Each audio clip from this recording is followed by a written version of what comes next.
LAC पर जारी तनाव के बीच चीफ ऑफ डिफेंस स्टाफ यानी सीडीएस जनरल बिपिन रावत आज जवानों के बीच लेह पहुंचने वाले हैं।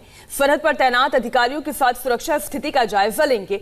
जनरल रावत का लेह दौरा ऐसे समय पर हो रहा है जब एलएसी पर जबरदस्त टेंशन है और दोनों देश की सेना आमने सामने है।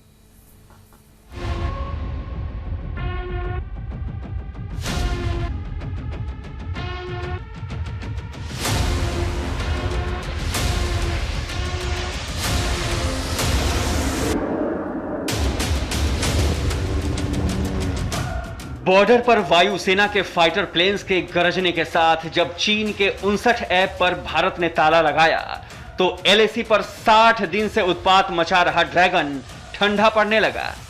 लेकिन चीन की चालबाजियों पर किसी को यकीन नहीं, इसलिए भारत सरहद को सुरक्षित करने में लगा है।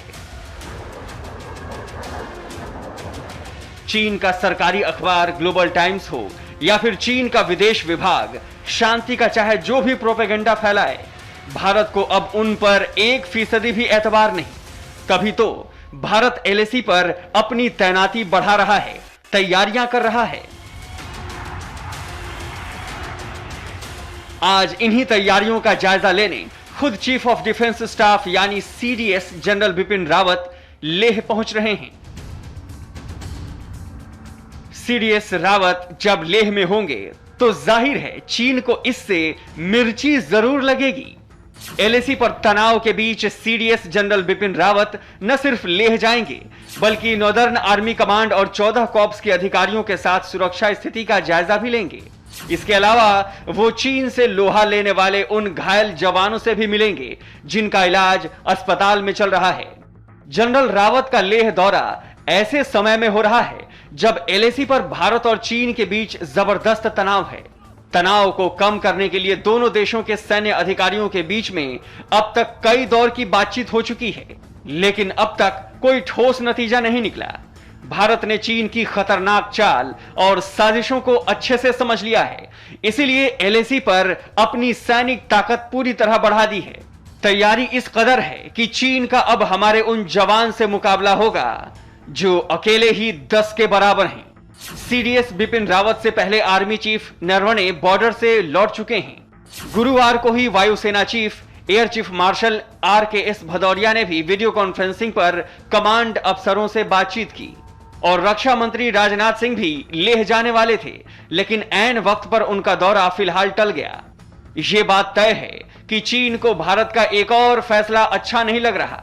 लद्दाख में एलएसी पर हिमाकत करने में तुले चीनियों को सबक कैसे सिखाया जाए, इसे लेकर दिल्ली में लगातार बैठकें हो रही हैं। गुरुवार को रक्षा मंत्री और विदेश मंत्री में लंबी बातचीत हुई। कुल मिलाकर लद्दाख में एलएसी पर तनाव बरकरार है, लेकिन किसी भी परिस्थिति का मुकाबला करने के लिए भारत तैयार है। The discussions in the latest meeting of the senior commanders. Bharat और चीन के वरिष्ठ कमांडरों के बीच हुई हालिया बैठक में दोनों पक्षों की ओर से एलएसी पर तनाव को कम करने के लिए प्रतिबद्धता दिखाई गई थी। ऐसे में हम चीनी पक्ष से अपेक्षा करते हैं कि वो ईमानदारी से समझौतों और प्रोटोकॉल का पालन करेगा और सीमावर्ती क्षेत्रों में शांति बहाली के प्रयास सुनिश्चित करेगा। बातचीत के जरिए फिलहाल कोशिश हो रही है कि मामले का हल हो जाए। चीन बातचीत की टेबल पर तो बैठता है, समझौते पर हस्ताक्षर करने जैसी सूरत भी तैयार करता है, लेकिन सरहद पर समझौते वाली तस्वीर नजर नहीं आती। लिहाजा चीन की किसी भी हरकत का जवाब देने के लिए भारत पूरी तरह तैयार है। और अभी एक ब्रेक, लेकिन ब्रेक से पहले आपको याद दिला दें, सुबह 7:57 पर देखना न भूलें हमारा स्पेशल शो कोरोना से जंग बाबा रामदेव के संग। आज